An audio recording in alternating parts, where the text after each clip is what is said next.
Boa tarde, Felipão. Boa tarde, Gani. Boa tarde, Cabral. A todos que estão nos assistindo. É uma semana aí que começa já quente, com várias declarações e posicionamentos aí do presidente Jair Bolsonaro e muita expectativa em torno de Auxílio Brasil, em torno de auxílio emergencial, entre outros temas que impactam o mercado financeiro. Pois é, Eric DK, a gente estava pensando uma pauta, né, hoje de manhã, eu fiquei pensando em alguns assuntos de grande repercussão para a gente trazer, inclusive assuntos que vão movimentar o mercado, mas aí chega agora há pouco, o presidente Jair Bolsonaro fala sobre auxílio emergencial, fala sobre Auxílio Brasil, fala que essas questões aí vão ser resolvidas, se Deus quiser, ainda nessa semana. Como é que tá essa situação aí? A gente sabe que para isso acontecer precisa ter uma abertura no orçamento, precisa ter PEC dos precatórios, precisa ter imposto de renda, né? Reforma do imposto de renda, precisa abrir aquele espaço no orçamento. Como é que tá essa situação aí? Você acha que isso vai conseguir caminhar mesmo nessa semana? Eles vão conseguir fazer algum tipo de movimentação? E se eu puder fazer mais uma pergunta ainda, no fim de semana o ministro da Cidadania, João Roma, falou sobre os R$300, né, que deve chegar em R$300. Tudo bem, o ministro da Cidadania, mas isso será que já está acordado ali com a equipe econômica, ou o ministro da Cidadania está falando por conta própria aí dessa situação? Bons pontos que você traz, Felipe. A gente precisa separar um pouco a discussão. A gente tem aqui um deadline que termina agora, no final deste mês, que é o auxílio emergencial, que é aquele auxílio que estava sendo distribuído para a sociedade de uma forma em geral, com base aí na pandemia. Então, vai se encerrar ali a distribuição desse auxílio. E havia uma expectativa do governo, que quando se encerrasse essa última parcela, a gente já tivesse resolvido a questão que envolve o Bolsa Família. Eu vou usar o termo Bolsa Família para não ficar auxílio emergencial, auxílio Brasil, que aí senão vira uma salada na cabeça de quem nos assiste. Então, havia uma expectativa de que já agora, no final deste mês, a gente já teria uma solução para a reestruturação do Bolsa Família, e aí o ticket médio desse novo Bolsa Família, Felipe, estava ali nessa margem que o ministro João Roma falou de R$300. E viria então, já existe até uma medida provisória que trata sobre a reestruturação do Bolsa Família, não estabelece valores, porque isso aí estava ligado à questão do orçamento, como você colocou. E, resumindo para vocês, não teve uma conclusão sobre a questão do Bolsa Família, e aí agora a ala política está bastante pressionada para renovar o auxílio emergencial. E aí o auxílio emergencial, Felipe, se a gente olhar para o retrovisor, a gente vai lembrar que o auxílio emergencial está fora do teto de gastos. Então, é um gasto que pode ser feito sem ter aí nenhuma previsão orçamentária. O que é feito é um crédito extraordinário para justamente bancar esse auxílio emergencial. O que se fala hoje, então, cresceu muito da semana passada para cá, de um auxílio, agora eu estou até trocando o nome, vai ser um auxílio temporário, para que dê tempo para que o Congresso solucione essa questão da reestruturação do Bolsa Família, ache recurso para esse novo Bolsa Família, e a partir disso não precisa mais se usar o auxílio emergencial. Mas enquanto não há essa solução política, enquanto não há essa solução econômica para a reestruturação do Bolsa Família, a gente vai vivendo com essa realidade de possíveis renovações do auxílio emergencial. E o que se fala hoje é desse auxílio emergencial, vai ser estendido aí por mais 60, 90 dias, que é justamente o prazo que a gente tem até o final do ano para se votar o orçamento, e aí quando se vota o orçamento, vai ser tirada uma foto dele e a gente vai ver exatamente qual o espaço que vai ter para o Bolsa Família. E aí o Bolsa Família, a expectativa é que a partir do começo do ano que vem, é ele que substitua esse auxílio emergencial. Então, por isso que há essa expectativa dentro do mercado financeiro, ainda não se sabe qual vai ser esse valor desse novo auxílio emergencial, ainda não se sabe qual vai ser o prazo dessa extensão do auxílio emergencial, mas com as colocações hoje do presidente da República, a gente está vendo cada vez mais latente que isso vai acontecer. E a própria equipe econômica já vem fazendo alguns cálculos desde a semana passada para ver como é que equilibra aí ao máximo essa questão da renovação do auxílio emergencial. Tudo bem, Eric? Primeiro, boa tarde. Meu camarada, quem é Eduardo Gomes?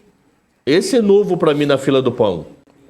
Porque o que ele falou hoje de manhã? Que a ideia dele é aumentar o auxílio emergencial por mais 2 meses, mas com redução do valor. Aí vão 2 perguntas. Quem é Eduardo Gomes? E se redução do valor precisa de aprovação do Congresso ou só canetada de equipe Bolsonaro consegue prorrogar por 60 dias? Bom ponto, Cabral. O Eduardo Gomes, ele é o líder do governo no Congresso, tá?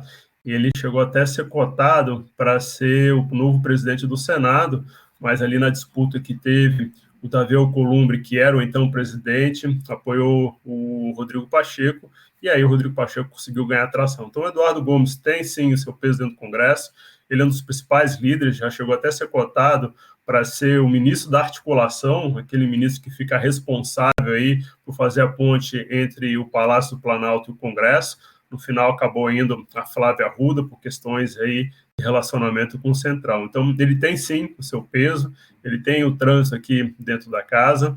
E com relação a essa solução que ele deu, Cabral, é isso que está em cima da mesa hoje. Essa questão de redução dos valores, há uma tese dentro do Congresso do seguinte: vai ser renovado o benefício do Bolsa Família com base na última inflação e somado a isso, mais R$80, R$90, o que daria um ticket médio aí de 300, que é onde todo mundo quer chegar, é nesses R$300. Então, por isso que essa renovação seria num valor menor, mas teria esse outro lado, que seria esse ajuste do ticket médio do Bolsa Família, que com base na inflação, que se não me engano, dá cerca de R$250, R$240. Então, somado esse reajuste com base na inflação, mais o auxílio emergencial, a gente chegaria a um benefício de R$80. Mas esse é um dos desenhos que está em cima da mesa, tá, Cabral? Isso aí não está batido o martelo, até porque para a gente fazer esse reajuste no Bolsa Família, também teria que ter uma outra votação aqui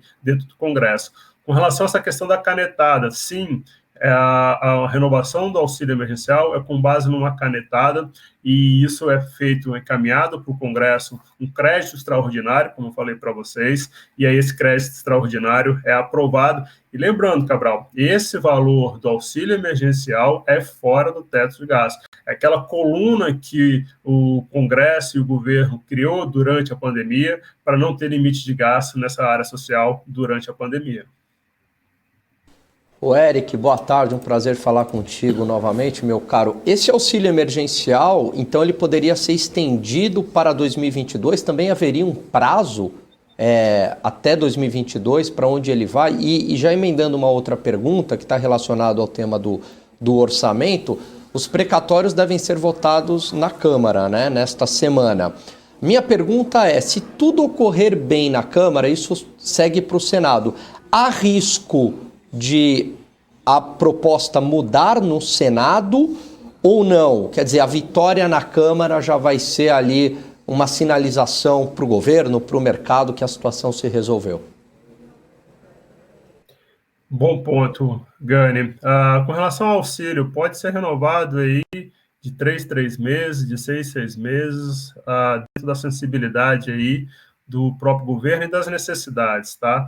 Lembrando que esse auxílio emergencial começou a ser distribuído em abril do ano passado e já teve umas 3, 4 renovações, tá, Gani? Então, se a gente voltar a ter um novo ciclo de pandemia, se a gente voltar a ter novas cepas, isso aí pode ser contínuo, tá? Porque está dentro daquela PEC emergencial que justamente abriu esse espaço de se gastar fora do orçamento para esse tipo de emergência. Então, isso vai ser renovado daqui a 2 meses, mas daqui a 2 meses, havendo necessidade, isso vai ser estendido para mais 2 meses, para mais 3 meses, até que se chegue a uma conclusão. O que hoje está pressionando para essa renovação é justamente aquilo que eu falei inicialmente. A gente não tem uma solução com relação à reestruturação do Bolsa Família.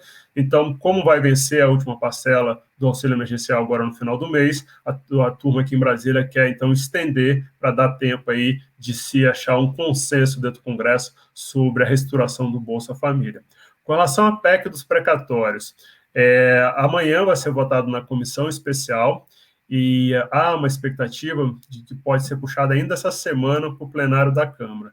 Gani, eu conversei com vários investidores institucionais e há uma certa apreensão de mudanças dentro do plenário da Câmara, tá? A gente tem que ver, porque às vezes a leitura de que passou a PEC, muitas vezes não é uma vitória para o governo, porque a galera enche tanto os jabutis ali na PEC, carrega tanto com novos gastos que não estavam sendo esperados, que acaba virando uma derrota, acaba virando ali um revés para o governo. Então, com quem eu conversei nos últimos dias, há essa apreensão de novas mudanças no texto da PEC dentro do plenário.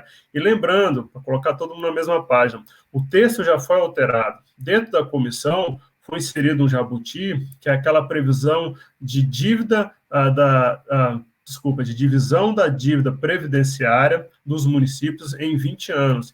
Isso não estava previsto no texto original e foi inserido. Isso é um jabuti. E é aquilo que a gente já comentou em outros programas. Quando você parcela a dívida, isso aí, de certa forma, você está impactando o caixa do governo, porque o governo está deixando de arrecadar aquela dívida que foi parcelada.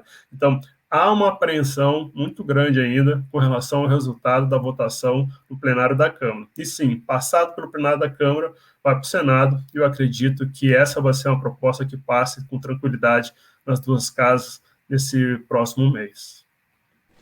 Ô, Eric, até nesse sentido aí que você estava comentando, né, a gente ouve falar muito do risco fiscal, se não abrir o espaço no orçamento, se tiver que fazer essa manobra de dar o auxílio, né, por fora, principalmente o auxílio emergencial, ampliando ali, né, por mais alguns meses, isso certamente fora do teto, fora do orçamento e tudo mais. Como que o mercado ele recebe essas notícias vindas aí de Brasília, né? Você acha que pode ter alguma situação, algum movimento diferente que possa acender um pouco mais ainda aquele alerta de risco fiscal? Você acha que essa questão aí passando do jeito que está na Câmara, indo para o Senado, como você explicou para a gente, já dá uma tranquilizada no mercado? Como que você vê essa situação? Felipe, essa tranquilizada no mercado vai depender justamente do texto final, tá? A depender de como sai o texto final, pode ter bastante impacto, sim. Acho que a gente já vai ter uma maior sensibilidade sobre isso amanhã, nessa votação que vai acontecer na comissão especial, porque a proposta ficou exposta nos últimos 10 dias sobre sol e chuva, então muita negociação pode ter acontecido nos bastidores, e pode ser que ali a gente já veja surgir alguns movimentos de ampliação de gastos.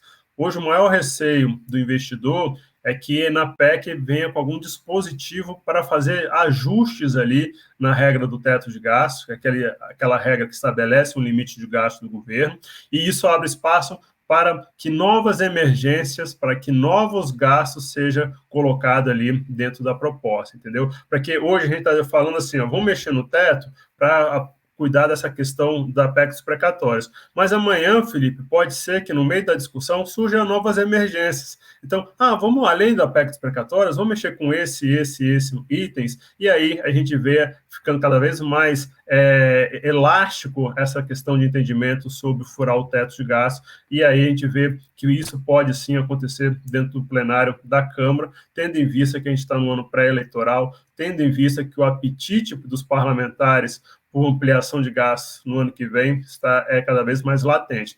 Lembrando, qual a relação dessa PEC com o orçamento, para colocar todo mundo na mesma página? Vai ser por meio dessa PEC dos precatórios que o governo espera ter espaço no orçamento do ano que vem, porque vai ser dividido, vai ser parcelado um precatório de 89 bilhões em praticamente 2 vezes, e com esse parcelamento, então, jogaria 40 bi, quase 50 bi para 2023, e com esse recurso é o que sobraria de espaço dentro do orçamento para ser gasto em execuções de infraestrutura, em execuções aí de questões sociais. Então, por isso, essa relação entre a PEC dos precatórios e o orçamento. Então, para o parlamentar, faz todo sentido ampliar ainda mais a possibilidade de gasto, e esse sentido vai ser feito, essa construção pode ser feita por meio dessa PEC. Por isso que existe essa apreensão dentro do mercado financeiro. São 2 dias que vão ser bastante importantes. Amanhã, terça-feira, e quarta-feira, onde há a possibilidade de ser votado já direto no plenário da Câmara. Ali há muito potencial de volatilidade em decorrência aí da gente ainda não saber o que vem desse texto final. Eric, tem 2 perguntas no nosso chat aqui, interessantes, até mesmo relacionadas, né?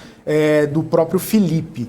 Ele falando assim, primeira pergunta, querendo saber se essa renovação do auxílio emergencial pode ser considerado uma conduta mais populista por parte do governo, principalmente nesse cenário que a gente já está de praticamente pré-eleitoral. E a segunda questão, ele queria saber se tem alguma novidade aí na reforma tributária, sobre a reforma tributária, em relação à retirada da tributação do imposto de renda em JCP, em dividendos, para as grandes empresas, se tem alguma coisa, alguma novidade, alguma coisa nesse sentido que você possa trazer aqui para a gente.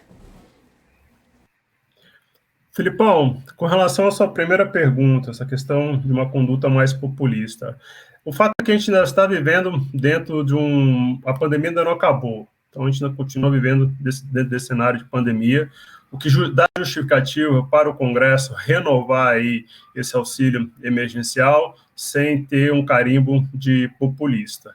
Um outro fator que está cada vez mais presente dentro do Congresso, e isso vai ser motivo de muito embate ainda com o ministro Paulo Guedes, é que está cada vez mais presente a questão da inflação. E aí o Gânio Cabral tem mais a capacidade de falar do que eu sobre o impacto da inflação no dia a dia das pessoas. Mas isso começou a ficar mais presente dentro do mundo político, porque, Felipe, eles estão voltando, os parlamentares estão voltando para as bases e estão vendo a turma reclamar da gasolina, reclamar que está faltando alimento, que a cesta básica ficou mais cara, e etc. Então, quando a turma faz esse movimento de renovar o auxílio, no sentido também de falar assim, esse impacto que vocês já estão vivendo na ponta, a gente, de certa forma, está tentando acomodar com renovação de auxílio emergencial. Então, casa com o momento que a gente ainda está no meio de pandemia, a gente ainda não tem a confirmação que a gente saiu aí desse momento da pandemia, e tem esse outro fator que começou a bater dentro do Congresso, que é o fator da inflação. Então, é um mix dessas duas coisas, e sim, sempre tem um apetite caindo aí para o lado mais populista, mas essa ainda não é a principal ferramenta. A gente vai ver uma ferramenta ligada, sim, ao populismo, quando a gente vê essa questão do Auxílio Brasil, do Bolsa Família na mesa. Quando a gente vê isso de fato colocado, quando a gente vê qual vai ser o retrato do orçamento do próximo ano, é que a gente vai ter exata noção se vai ser um orçamento mais populista, que vai romper algumas regras que foram colocadas pelo Paulo Guedes ou não. Então, chama atenção para você e para todos que estão nos acompanhando. Essa questão de ampliação dos gastos sociais e do orçamento, que é uma discussão que a gente vai ver ganhar atração ali a partir de novembro, está muito ligada, assim, a essa questão de potencial populismo nesse próximo orçamento de 2022. E é ali que vai estar a grande apreensão de todo mundo. É por isso que eu até brinquei com alguns economistas na última semana, perguntando, vem cá, diante de um cenário que ainda está bastante truncado, vocês ainda apostam em rally no final do ano? E essa é uma pergunta até que eu faço para o Gânio e para o Cabral. Boa. Ô Eric, deixa eu te fazer uma pergunta, mudando um pouco de assunto, né? Teve um embate duro no Twitter em relação com o Lula e o Ciro Gomes. Você acha que isso pode sinalizar aí um racha dentro da própria esquerda ou não? Pensando em segundo turno. E aproveitando uma mesma pergunta complementando a pergunta do Gani. Haddad, semana passada, almoçou, jantou, não sei, com empresários e com o mercado financeiro. E aí, como é que foi a receptividade? Aproveitando que é todo o assunto Lula, de algum modo. Deixa eu, só antes, Filipão, eu não respondi o seu xará com relação à reforma tributária do imposto de renda, dividendo, JCP. Sem previsão de avançar, tá, Felipe? Ainda está truncado. Ainda não tem previsão disso avançar ali no Senado, e há possibilidades reais de se ficar para o próximo ano, o que significa não ter votação dessa reforma do imposto de renda até o final desse governo. Então, eu acho que hoje o cenário base para você fica tranquilo que essa questão dos dividendos, aí, lucros de dividendos, ainda está bastante improvável de avançar. Com relação ao Ciro e Lula, Gani, cara, tu é um cara que tem acompanhado aí os movimentos da centro-direita, da centro-esquerda, desse que a turma está chamando de terceira via. Quando o Ciro chama o Lula para brigar, é ele tentando se deslocar um pouco dos extremos, é ele tentando construir esse nome dele dentro dessa terceira via, uma terceira via mais inclinada para a esquerda. A gente vê que está tendo uma estratégia por parte desses candidatos que estão se colocando como terceira via, de se distanciar tanto do Lula de um lado quanto do Bolsonaro do outro. Então, a minha leitura que eu faço quando tem esse embate Ciro versus Lula é nessa tentativa dele também tentar se deslocar da extrema esquerda. E também isso não é tão novidade. A gente já viu esses embates no 2018, quando o Ciro disputou a presidência, e ele já vinha ali também dando algumas cotoveladas, porque há um ressentimento dentro do PDT, e isso não é só no âmbito nacional, mas também em âmbitos regionais, de que o PT sempre tentou se sobrepor ao PDT, mesmo quando o PDT tinha melhores candidaturas. O PT nunca foi solidário a abrir mão em compor na chapa como vice ou compor na chapa de outra forma. Eles sempre se colocaram como os principais. E o PDT, que é praticamente um primo, irmão do PT, tem esse ressentimento de nunca ter conseguido espaço. E o Ciro, de certa forma, vem se colocando para, então, se deslocar um pouco aí desse extremo, que é onde a turma vai querer deixar. A estratégia da turma que está criando essa terceira via é deixar o Lula lá no extremo esquerdo e é deixar o Bolsonaro lá na extrema direita para dizerem que eles são os pacificadores, para dizerem que eles podem construir aí uma aliança nacional. Então, essa é uma estratégia que a gente vai ver cada vez mais presente. E aí vai ficar aquela confusão que a gente já comentou aqui em outros programas, de que como essa estratégia vai ser repetida pelos outros candidatos que estão aí se construindo como terceira via, como é que eles vão conseguir despontar, tendo em vista que o discurso vai ser praticamente o mesmo de todos eles. Então, eu vejo dessa forma. Com relação à receptividade do Haddad, Cabral, a turma do mercado financeiro, e quando eu era da XP, a gente também fez vários eventos com os integrantes do PT. A turma do mercado financeiro quer sempre ouvi-los, quer sempre entender um pouco de como está o mindset da centro-esquerda, da extrema-esquerda, porque a gente tem que colocar dentro do nosso cenário as possibilidades de vitórias deles. Então, a gente não pode ignorá-lo, não pode, dentro de uma análise política, eles estão dentro aí das peças de puzzle que a gente tem que colocar como cenário. Então, é muito normal a receptividade. Me lembro de todos os eventos que eu participei, é sempre de muito respeito, a turma ouve bastante, por mais que não concorde com 90% que é colocado, mas é interessante ouvir para entender, principalmente por questões econômicas, entender se de fato a questão, se o PT vier a governar, vai tirar da frente essa questão do teto de gasto, como é que fica o tema das privatizações, como é que fica o tema de retomar o BNDES como principal propulsor da economia para alavancar aí alguns investimentos. Então, entender um pouco da cabeça da centro-esquerda e da extrema-esquerda, que o mercado financeiro sempre está atento, sempre está convidando a turma a bater esse papo. Então, é muito natural, por mais, como falei para vocês, que a turma não concorde, sim, faz parte da montagem de cenário de todo mundo. Até porque, como disse para vocês, eles não estão descartados, existe a possibilidade de vitória, e amanhã eles vencendo, quem conversou com eles vai ter um cenário mais consolidado do que pode ser um governo a partir de 2023. Boa. Cabral, você tem mais perguntas aí para o Eric? Uma das nossas discussões aqui, discussões de debate, né, bate-papo, senão dá a impressão que a gente caiu no pau aqui na sexta, foi sobre a possibilidade de Bolsonaro ligar para Bento, que é o ministro da Energia, ele mudar, meu Deus do céu, a bandeira, aí diz que ele não pode, isso não é decisão do ministro, isso é uma decisão da ANEEL separada. Afinal de contas, como está essa história? Por favor, Eric. Cabral, vão ter reuniões quinta-feira, coloca no radar, que na quinta-feira devem ter reuniões ministeriais com diferentes setores, disso deve sair alguma decisão.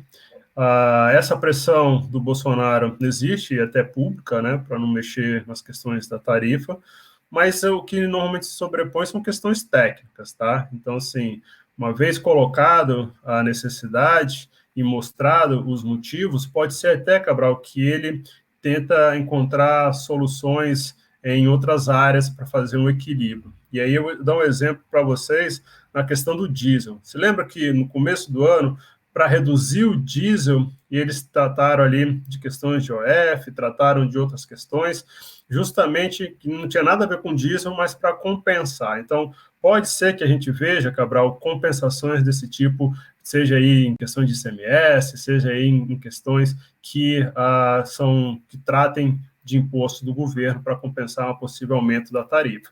Mas isso também está no radar, e isso é mais uma das questões que vai ser colocada, que conversa com aquilo que eu falei para vocês, os políticos estão cada vez mais sensíveis a essa questão de inflação, e a inflação pega combustível, pega energia, pega alimento, pega todos esses pontos que, de certa forma, é onde está a torcida da turma da terceira via. A turma da terceira via está esperando aí que a economia se complique cada vez mais, justamente para ter espaço dentro da sociedade, para ter espaço aí dentro dos eleitores descontentes. Então, esse fator econômico que inclui a energia está no radar. Agora, se o Bolsonaro vai meter a mão grande, é difícil saber. Normalmente, ele se baseia, por mais que ele fale publicamente, por questões técnicas, e aí ele compensa de outras formas, tirando, reduzindo tributos de outros lados. Fechou. Boa. Ô Eric, vamos chamar o Daniel Morales aqui. Ele tem pergunta para você, ele está aqui só de cantinho aqui, querendo falar contigo também. Vamos lá, Morales, vai contigo. Bora lá, então. Eric, eu queria fazer uma pergunta para você, que um ponto importante aí que foi divulgado nesse último fim de semana é a ameaça de greve por parte dos caminhoneiros, né? Eles declararam o estado de greve desde sábado e prometem uma paralisação nacional a partir do dia 1º de novembro, caso o governo não atenda às reivindicações.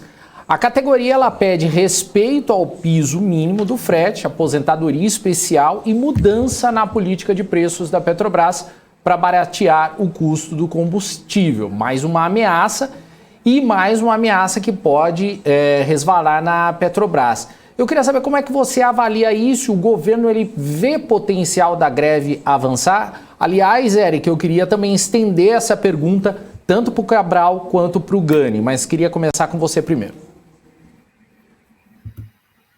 Muito bom ponto, Dani. Hoje eu acordei com mensagens de clientes institucionais perguntando justamente isso, que pé que estão as negociações dentro do governo com os caminhoneiros, e eu vou ler aqui, vou abrir esse espaço aqui para ler o que o Ministério de Infraestrutura me encaminhou como resposta. E lembrando que o Ministério de Infraestrutura é quem está fazendo esse link diretamente com os caminhoneiros. Então, só para colocar todo mundo na mesma página, para vocês verem como é que está o termômetro disso dentro do governo federal, tá? A resposta foi o seguinte: olá, Eric, não vamos nos pronunciar hoje. Mais uma vez, peço cautela em relação a essas informações, as informações que você comentou, Dani. Estou no Ministério desde 2019, já foram 16 pretensas chamadas de greve por essas mesmas lideranças. A verdade é que não existe legitimidade alguma nessas entidades junto aos caminhoneiros autônomos, que são uma classe muito difusa e diversa. A nota é maior, que foi encaminhada, mas sempre há esse ponto, Dani, que é uma peça-chave dentro desse puzzle. A gente vê movimentos de alguns caminhoneiros e a gente nunca sabe qual o tamanho dessa legitimidade dos caminhoneiros, qual o tamanho da representatividade desses caminhoneiros para fazer essa paralisia.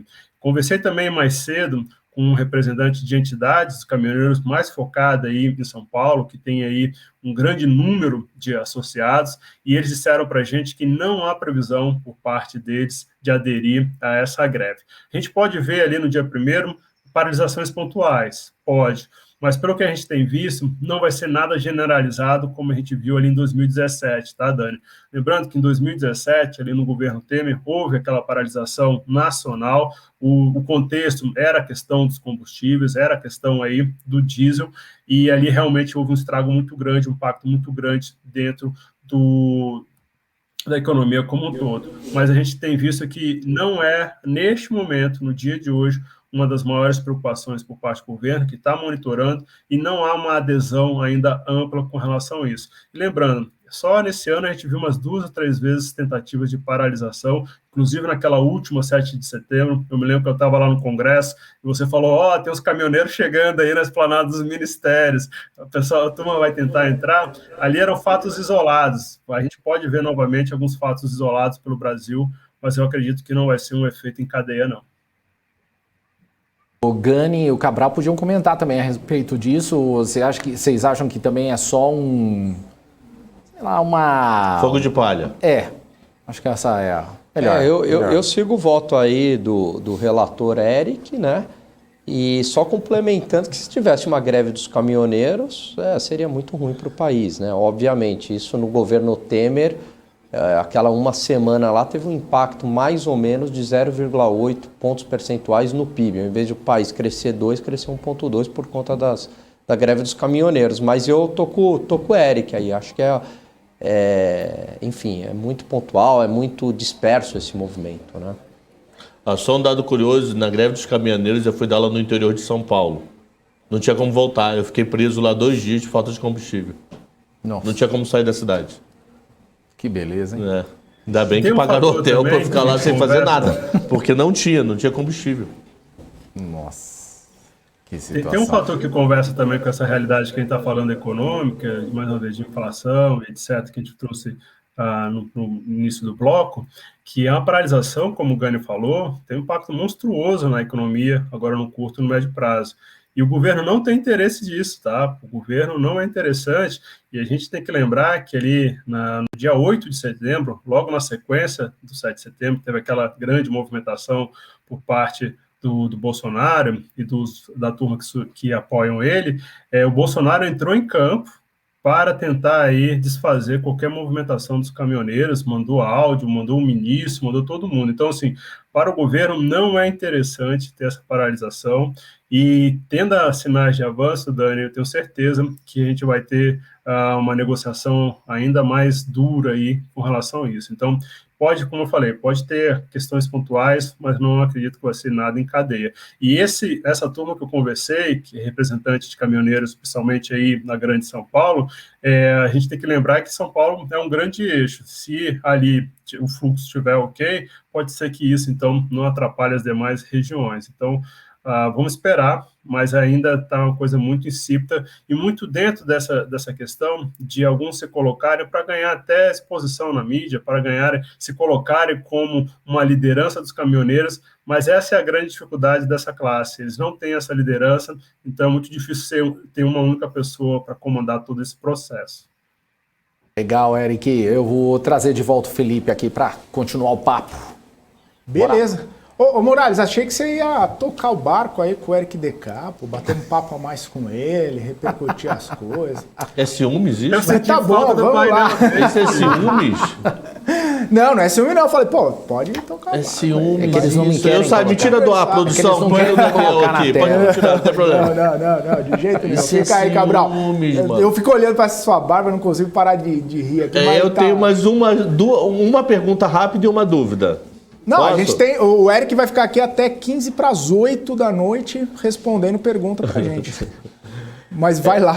Uma dúvida. O relatório da CPI que vazou hoje, qual é a intenção do Renan? Justamente criar barulho. É um texto que não está fechado, tá, Cabral? Vazou ontem para a imprensa. A própria turma da oposição lá, que vinha construindo com ele o relatório, se disse aí, foi pega desprevenida. Hoje tiveram várias declarações do senador Randolph, do senador Humberto, que estava construindo esse texto com o Renan Calheiros, mas é aquilo, é balançar, agitar ali, fazer esse movimento, criar essa expectativa.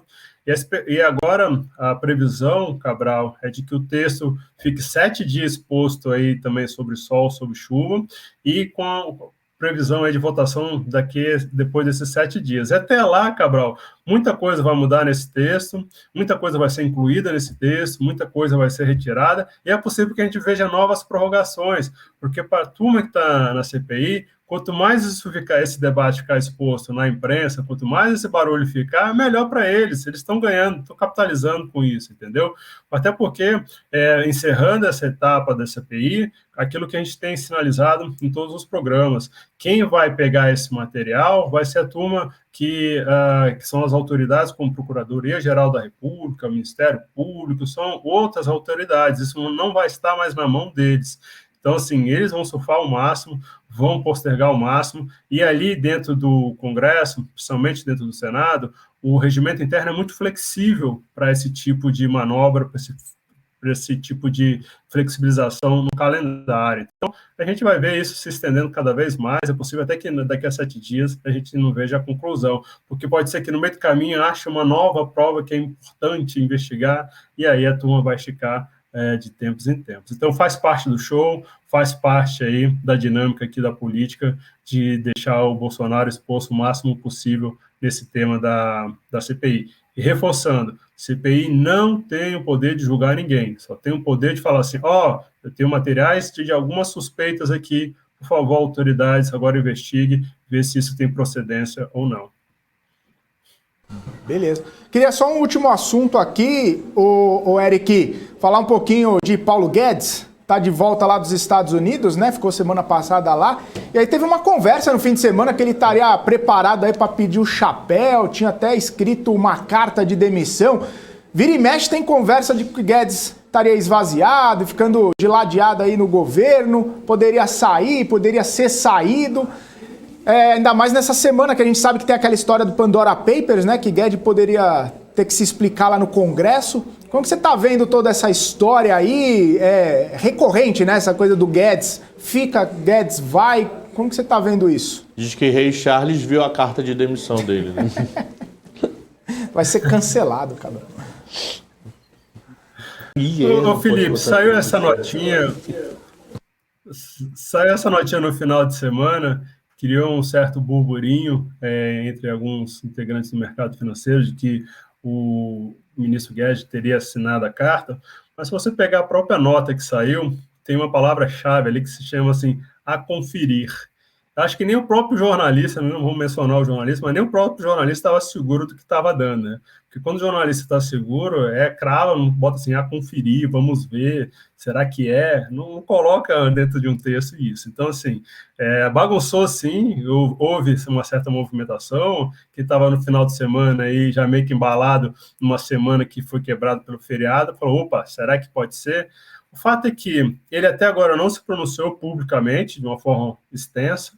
Existe essa expectativa, como você colocou, dele ser convocado aí para prestar esclarecimentos na Câmara. Só que, Felipe, semana passada, o próprio presidente da Câmara já falou assim, quando o Paulo Guedes voltar do exterior, eu vou conversar com ele para ver qual é o melhor momento que ele quer vir aqui. Então, até lá, amigo, vai ser construído aí toda uma dinâmica para ele poder se defender, toda uma dinâmica para ele ter elementos para conseguir se safar dessa sem nenhum problema. Lembrando, o fato dele ter offshore não quer dizer que ele cometeu alguma ilegalidade. E conversando também com alguns integrantes do mercado financeiro, com alguns investidores institucionais, eles disseram, Eric, aqui dentro do mercado isso não está pegando muito não, tá? A gente está vendo isso de uma forma bastante lateral, que a gente está com um certo receio se esse tipo de situação vai causar algum desgaste para o Paulo Guedes em outras frentes, como as reformas, como a PEC,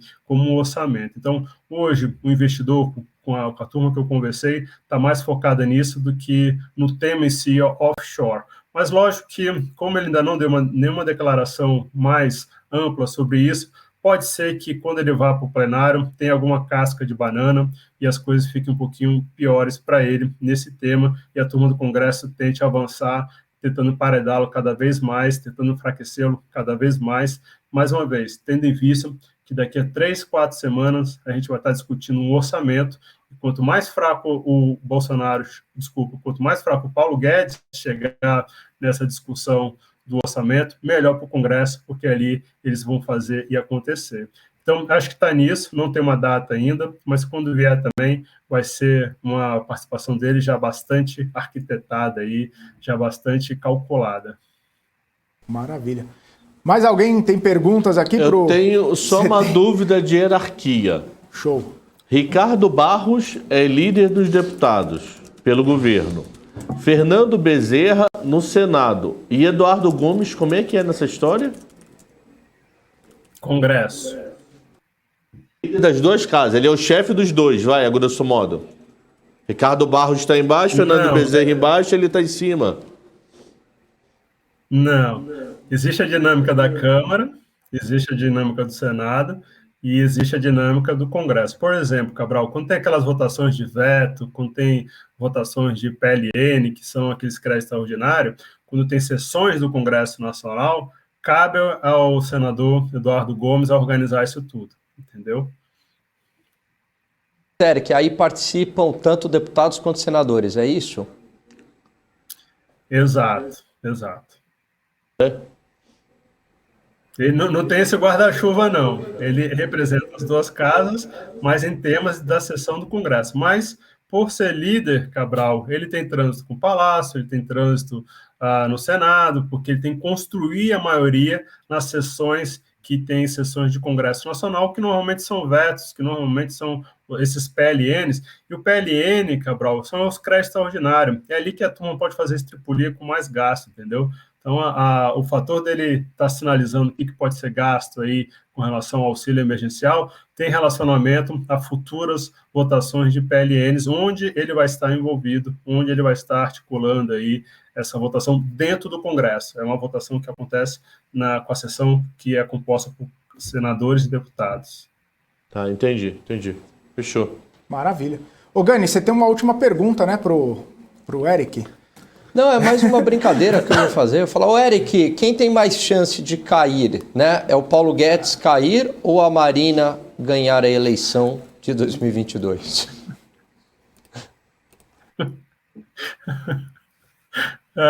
Eu acho que o Paulo Guedes não cai, não, gente. Ele segurou a ponta até aqui. Só fez uma brincadeira. Ô, Gani, não era essa, não. não. Eu quero saber, Cabral. Não era essa, não, Gani. É você perguntando pro Eric igual Cabral. Ah, verdade. A gente, sexta-feira, o Eric... Sofri bullying. Sofreu bullying, o Cabral, né? Como ele te pergunta, né? Ele fala assim, ô Eric, deixa eu te fazer uma pergunta. Se Pacheco falar com Maia, ou se Pacheco falar com Lira, existe alguma chance de precatório passar ou Guedes tira chapéu, o maluco lá vai desistir? A pergunta do Cabral. Nem ele que tá entendendo, viu? Não é assim, Eric? Nem ele tá entendendo. É uma brincadeira com o jeito de falar do Cabral. O Cabral... Se Pacheco falar com Lira, você acha que essa bola pode rolar? Se o maluco vai dar rode? Ou se Guedes pega o chapéu e... E a sogra? Tem que botar a sogra no meio também, ué. A sogra também. Muito bom. É só uma Foi a sogra que fez isso com brincadeira. você, Cabral? Oi? Eu não entendi. Foi a sua sogra que fez isso aí com você? Não, foi Daniel Morales que me pagou coisa pra eu poder comer de graça. Cadê o Daniel Morales? Cadê o Daniel? Vamos ver lá se troca. Põe ele aí. O pessoal ali não consegue colocar nós 5. Não dá. Não dá, Não consegue colocar é uma assim. tecnologia O que você fez com nova. o Cabral, Dani? Dani não, foi Daniel Morales. Não, eu fiz uma aposta, uma meia aposta aqui. Eu não lembro o que era, mas o Cabral falou que ia vir com meia barba se ele cumprisse determinada tarefa, que eu não lembro mais. E aí ele acabou vindo e ainda tive que pagar uma... O que era? Uma tapioca, né? Segunda passada eu já tava assim. Já tá. Aí ele tá dessa forma diferente pela segunda semana seguida. Deixa crescer. Não, e o Cabral tá gostando deste visual. Eu tá fiquei meses voz. assim. Eu fiquei uns 3 meses assim. E sua mulher tá gostando? Não. Ah, só pra saber. É uma santa a mulher do Cabral. Eu tô querendo fazer uma que é rabo de macaco, já viu? Ele faz aqui Meu, assim. olha, eu não sei. Faz assim, eu tô tentando, eu vou fazer, Olha, não vou deixar crescer pra fazer o rabo de macaco. Não conheço ela, mas ela deve ser muito legal, viu? Porque olha, Não é fácil. não deve ser fácil pra ela. Conheci a mulher do Carnaval de Salvador, né? Então não regula tanto bem da cabeça, né? Vou tomar carvada se ela estiver assistindo, maluco. Se amanhã não vier, é porque eu tomei uma porrada. Felipe, coloca a ordem. Não, eu ia falar, vamos encerrar aqui a participação do Eric, dar um abraço no Eric aí. E o Eric falando as coisas sérias lá de Brasília, o Cabral falando que vai deixar o maluco falando que vai deixar o bigode rabo de macaco. Meu Deus do céu. Ela vem aqui assim, faz a volta e fecha aqui. Ô, Eric, imagina ele transitando pelos corredores aí do Congresso, Cabral com esse bigode e barba aí, meu Deus. Valeu, Eric. Abraço pra você e até a próxima semana, estaremos juntos. Se tiver novidade também, traz pra gente.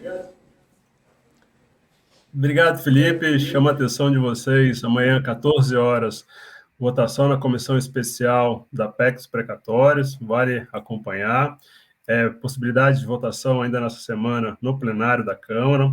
A gente vai ter debates com a turma do PSDB, que aí em alguns veículos de comunicação vai ser interessante a gente ver a temperatura de como está essa disputa dentro do PSDB.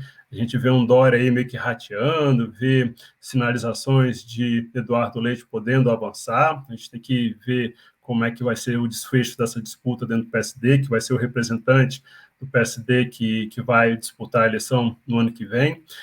Temos também a questão do ICMS, que é legal colocar no radar de vocês. É um tema que chegou no Senado semana passada, mas como a semana passada foi uma semana muito truncada por causa do feriado, pode ser que a gente tenha algum posicionamento sobre esse tema nesses próximos dias.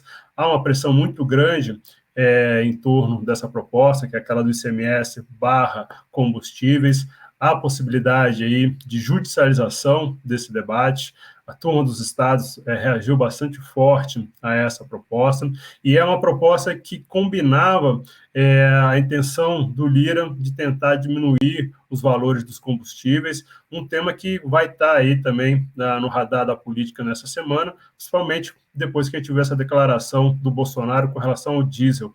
Ninguém sabe ainda qual vai ser a mágica que ele vai fazer para reduzir o diesel, mas está dentro desse pacote de combustíveis e está dentro também dessa história de paralisação dos caminhoneiros. Então, uma sinalização do governo hoje para reduzir o diesel vai nessa intenção de tentar arrefecer qualquer movimentação. E o governo tem jogado muito nessa linha de que eu tenho reduzido meus tributos, eu tenho tentado votar propostas dentro do Congresso, mas falta o resto da classe política, falta os governadores. Então, a gente vê que com essas peças desse puzzle, o governo está meio que lavando as mãos, dizendo, eu fiz a minha parte, vou para 2022 e tenho que mostrar num ponto de vista aí sobre questões de inflação, sobre questões que envolvem combustíveis. Então, foco aí nessa semana nesses temas que a gente vai ter bastante desdobramento. Lembrando, uma questão importante também que pode dar volatilidade amanhã, Felipe. O ministro de Minas e Energia participa de uma audiência pública na Câmara dos Deputados às 9 horas da manhã,